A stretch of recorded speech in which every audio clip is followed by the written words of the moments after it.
آپ دیکھیں گے کہ سمندر کے کنارے ہائکنگ کے وحشیوں نے پڑاؤ ڈالا ہوتا ہے۔ ان سب کے حلیے عجیب و غریب اور خوفناک قسم کے ہوتے ہیں۔ ناظرین امید کرتے ہیں کہ آپ نے ہائکنگ کا سیزن دیکھے ہوں گے اور یہ عثمان صاحب کے لیے بہت زیادہ مشکلات پیدا کریں گے آنے والے دنوں میں۔ تو چلیے ان کے کارنامے اب ہم دیکھ رہے ہیں۔ ایک ویسی لڑکی آگے بڑھتے ہوئے کہتی ہے، انہوں نے ہماری روحیں ہم سے مانگی ہیں اور ہم نے دے دی ہیں۔ یہ سن کر ہائکنگ کا سربراہ بہت خوش ہوتا ہے اور تیزی سے لڑکی کے پاس آتا ہے، پھر کہتا ہے وہ جو سمندروں سے تحفے کے طور پر آ رہا ہے وہ دیووں میں سب سے زیادہ خوبصورت ہے، اور کہتے ہی اس لڑکی کو گلے لگا لیتا ہے۔ تو ناظرین یہ وہی شخص ہے جو کچھ دن پہلے عثمان کی جاسوسی کر رہا تھا۔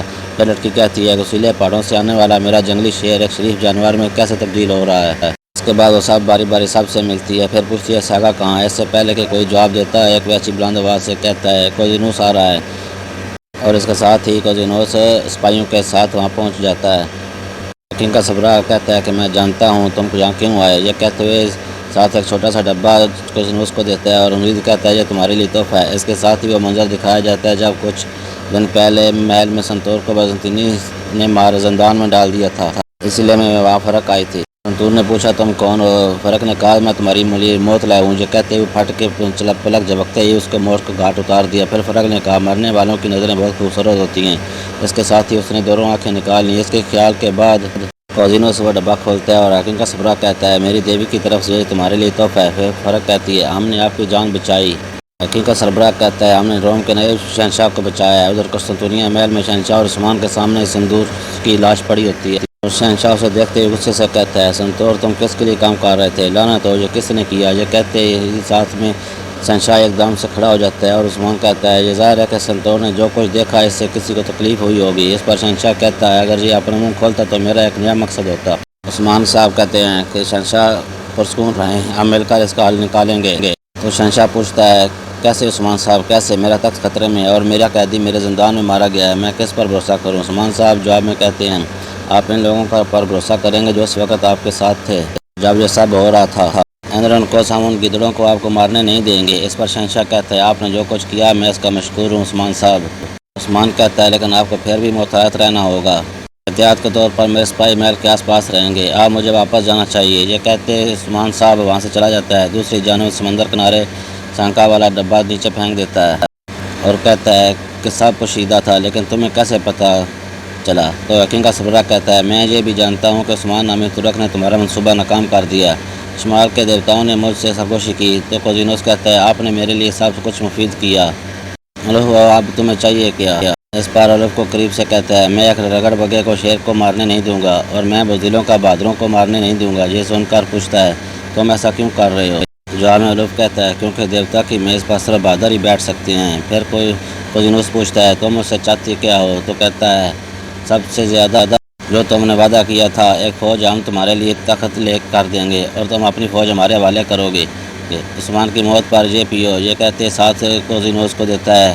دوسری جانب جنگل میں ساگا سے کہتا ہے وہ تمام استاد مار گئے جنہوں نے ہمیں لڑنا سکھایا اور وہ ہمارے مقدس دعوت کا انتظار کر رہے ہیں۔ یاد رکھو تم کون ہو اور کہاں سے آئے ہو، تمہاری ذرا تمہاری رگوں میں دوڑتے غصے کو کام نہیں کر سکتی۔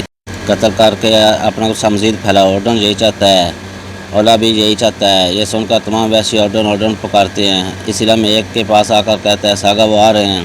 تو ساگا کہتا ہے تم اپنی موت کی طرف آ رہے ہو عثمان۔ اس کے ساتھ ہی وہ سب عثمان کے پیچھے نکل پڑتے ہیں۔ دوسری طرف جنی شہر کے بازار میں تیمور الجن کو چیچک کے پاس بھیجتا ہے اور خود ایک طرف کھڑے ہو کر سارا منظر دیکھتا ہے۔ الجن خاتون چیچک کے پاس آ کر کہتی ہے تمہاری دکان مبارکباد دیتی ہوں، آپ الجن خاتون ہیں؟ الجن کہتی ہے جی میں ہوں۔ تم کون ہو؟ الجن خاتون میں الجن ہوں اور میں عثمان صاحب کی حویلی کی باورچی ہوں۔ تمہارے پاس حیرت انگیز جائزہ ضرور ہوگا، تم جیسے خوبصورت لڑکی بغیر شادی شدہ نہیں ہو سکتی۔ اس پر الجن کہتی ہے مجھ سے شادی کرنے کے لیے اتنے چمک نہیں ہونے چاہیے۔ یہ سن کر الجن کہتی ہے ماشاء اللہ، لیکن تم یقین سے یہ نہیں کہہ سکتی، بتاؤ کہ ایسا آدمی چاہتی ہو؟ جواباً الجن کہتی ہے میں نے اس کے بارے میں کبھی نہیں سوچا، لیکن میں ایک آدمی ہوں، اتنی آسانی سے پسند نہیں کروں گی، اسے بھی میری طرح لڑنا ہوگا، جب جنگ کا وقت ہو تو وہ میرے ساتھ ہو۔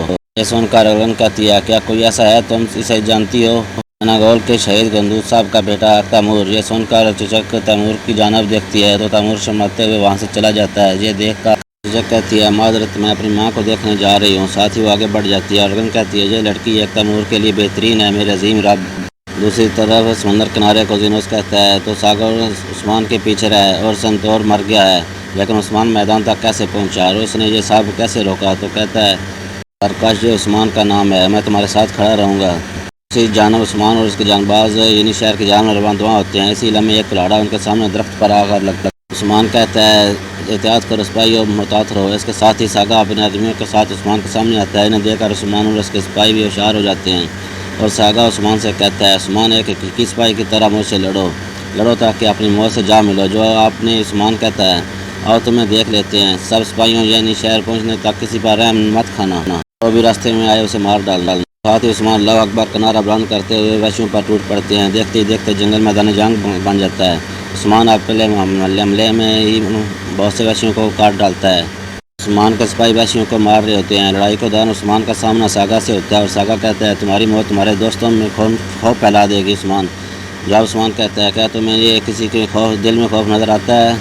ساتھ ہی ان دونوں کے درمیان ایک زبردست لڑائی شروع ہو جاتی ہے اور ساگا مزید کہتا ہے عثمان تم اپنے خون میں ڈوب جاؤ گے۔ اس پر عثمان کہتا ہے یہ سب کہنے والے آج زمین کے اندر ہیں۔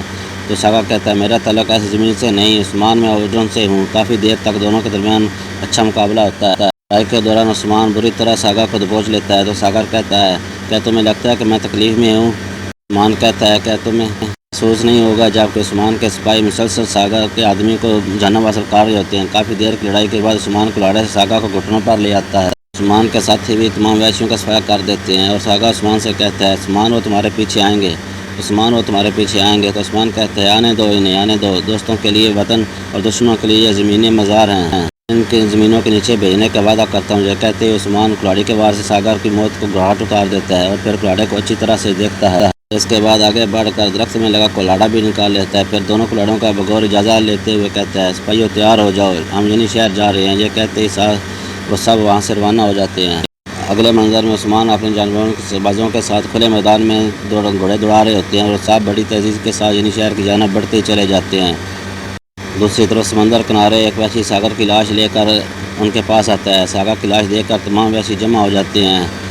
اس کا بھائی اس کی لاش دیکھ کر غم میں چلا جاتا ہے، لاش اٹھا کر ساگا کرتا ہے۔ اس کے بعد ایک وحشی کہتا ہے عثمان ساگا کو مار ڈالا۔ یہ سن کر سب کو بہت غصہ آتا ہے۔ پھر ساگا کی لاش کو لے کر آگے بڑھتا ہے اور کہتا ہے پانی کا بہاؤ تمہیں لے جائے گا ساگا پر، یہ تمہارا استقبال کریں گی، تمہارا گلا بال بالا ہے، تمہاری کلاڑی اردن کا تحفہ ہے، یہ خون تمہارا نہیں بلکہ ہمارا ہے۔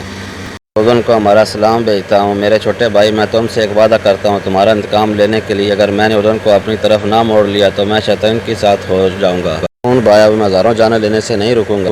دوسری طرف عثمان خنجر گرم کر رہا ہوتا ہے، دشمن کے دونوں کلاڑے اٹھا کر کہتا ہے دشمن مختلف ہے، ان کے ہتھیار بھی مختلف ہے، وہ نئے ہیں لیکن میں ان کی جڑیں کاٹ ڈال اور کلاڑا زمین پر مار دیتا ہے۔ تو ناظرین اس کے ساتھ ہی والوم 99 کا اختتام ہوا۔